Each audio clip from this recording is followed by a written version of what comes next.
So occasionally, back in the 80s as kids, we would walk into the store with our parents, see something that just looked cool, and we would want it based off just how it looked. Yeah, all the bigger ones had cartoons to help sell them, but that didn't mean there weren't the occasional toy lines that I didn't personally own based off looks alone. This week, we're going to be talking about one of those lines. Action figures that I personally owned almost the full run of, and I bought them based strictly on their cool designs and those amazing, and they were so cool, holographic stickers.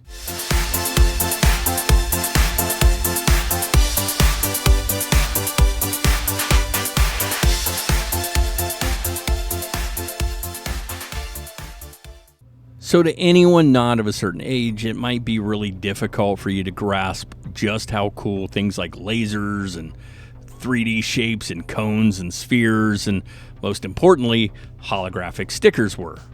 Now, during the 80s, the process of embossing a holographic picture onto an adhesive backing of some sort, it became a lot more affordable than it had been previously. And those images, well, they added a futuristic that kids and teens loved. And so it kind of made sense that those stickers would find their way into the toy industry. Yeah, you could buy like 3D holographic stickers. Just check on Laser Blazers. I have a couple now. They're very cool. But they also made their way onto certain action figures. We could, and eventually will, talk about visionaries, which a lot of you, I know, you know what they are. But today, I want to discuss Super Naturals, because I really dug these things, man.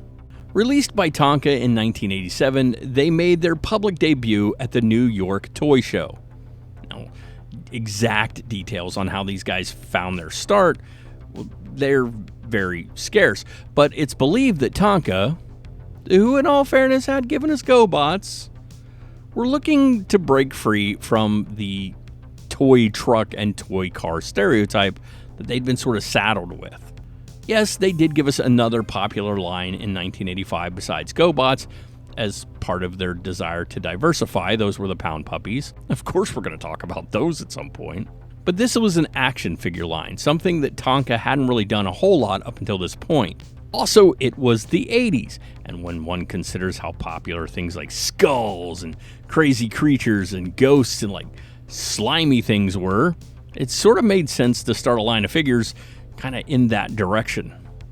Now, I would love to give credit to someone, anyone, as the specific creator, but it seems that there was no one individual person here, but rather it was an overall company decision.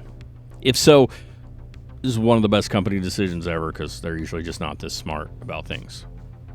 All right, so ride with me here because this gets weird.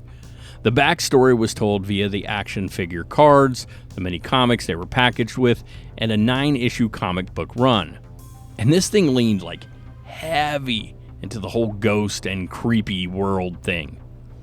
At different points throughout history, humans have discovered the Tomb of Doom, which is this doorway to the realm of Ghost World, which is overseen by an entity known as Spectre. Now, Ghost World would entice people with its power, like drawing them in, kind of like a siren, you know. And once they entered Ghost World, well, they were trapped inside. They were just stuck there, kind of like a siren. And then they would, once they got in, they would be killed by Spectre, and then Spectre would turn them into supernaturals. It's really dark. Now, once that happened, they were imbibed with special abilities that, inside Ghost World, they were actually forbidden to use. Then, one day, these two brothers, they find their way inside the Tomb of Doom. And surprise, one wants the power he finds there for good, that's Lionheart, and the other, aptly named Skull, he wants the power for evil. So eventually those two brothers escape back into the modern world, and there we have our basic story.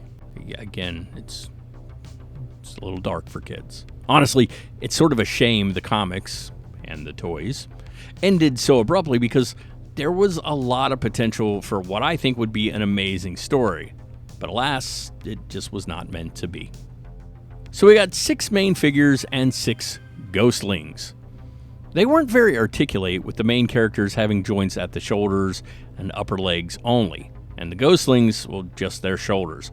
But those main guys had these chest plates that could be removed, and it would display those awesome holograms. As far as the ghostlings, they just sort of wore like cloaks over top of them with their holograms, just all showing, just out there for the world to see. All the characters also had glow-in-the-dark weapons, which just added the cherry right on top. The good guys were Eagle Eye, Lionheart, and Thunderbolt. And the good guy ghostlings were Hooter, Mr. Lucky, See-Through. Hooter, Mr. Lucky, See-Through? What's going on here? And Spooks. That one doesn't sound as dirty as the other 3. Now, the bad guys were Bernhardt, Skull, Snakebite, and their ghostlings, Rags, Scaredy Cat, Vampa, and Weird Wolf.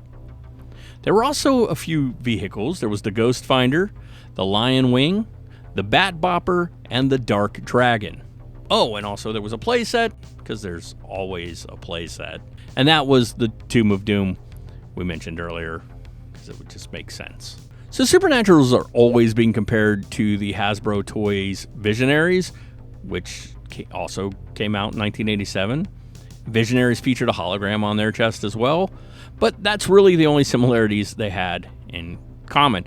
The 2 lines were actually drastically different, with Visionaries, yeah, I said earlier, we'll discuss them at some point, resembling a slightly taller version of a G.I. Joe.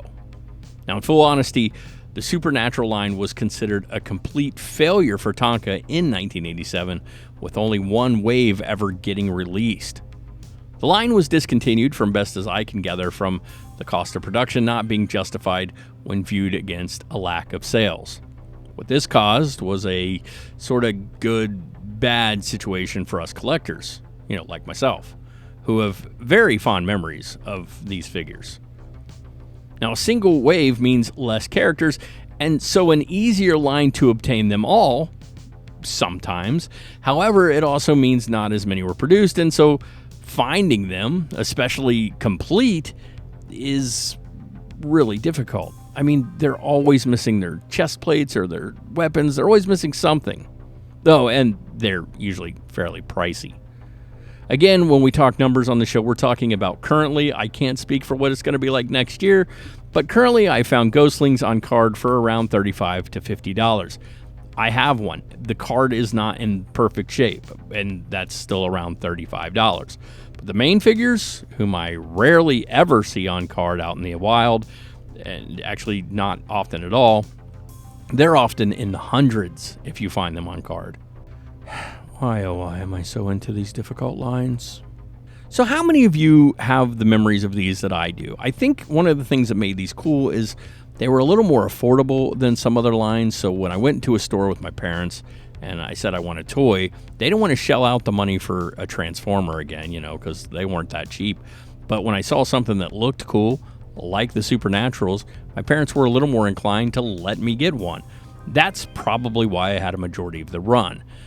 How many of you guys remember these? How many of you have fond memories? How many of you owned them back in the day? How many of you collect them now? Let me know in the comments.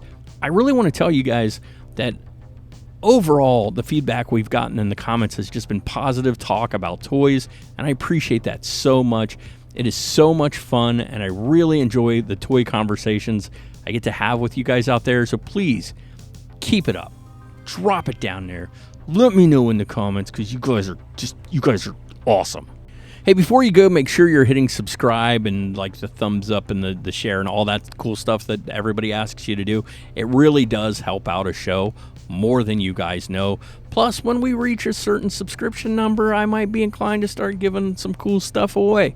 Also, guys, we have like a Facebook group. We're Rewind Toys over there, and you can follow us on Instagram. It's up there somewhere. It's like floating above my head. I know it is.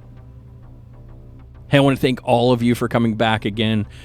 Just remember, guys, when it comes to these wacky, obscure action figure lines like Supernaturals, the hunt really is half the fun.